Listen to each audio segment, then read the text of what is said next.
For me, Beyond Two Souls is the last big release on the PlayStation 3 before the PlayStation 4 arrives at the end of November, and I, for one, have really been looking forward to it. After enjoying Quantic Dream's last game, Heavy Rain, I was also prepared for this game to be more of the same. That is, less of an actual game, and more of an experience, which is essentially a load of interactive cutscenes. Beyond Two Souls tells the story of Jodie, played by Ellen Page, and her ghostly bond named Aiden. The game flits around a timeline shown on screen in a non-sequential order, as we learn about her spooky childhood, her troubled teens, and how she got enrolled by the CIA as a kind of psychic spy in adulthood. Willem Dafoe also does a fantastic job in a supporting role, where he plays a scientist who mentors, cares for, and studies her. It's fair to say that this is without a doubt one of the best looking games I have ever played. It's almost photorealistic at times, and occasionally even transcends that uncanny valley where I actually forgot I was watching the actions of characters in a video game.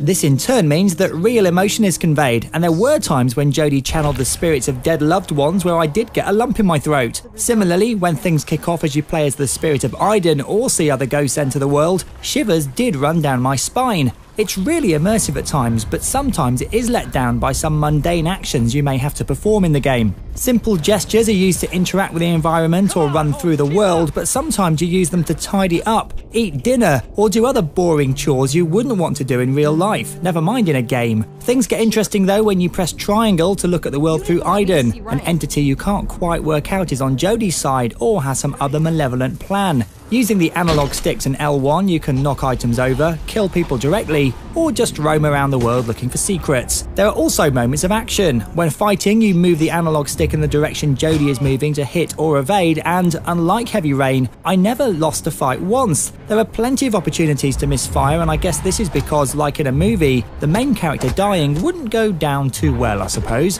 The game's a trifle too long, and I'm not compelled to play it more than once to see if my decisions really did affect how the game played out, but it did hold my attention and make me want to know what happens, and that's mostly down to the amazing art direction, not only in the characters, but also in the environments and set pieces.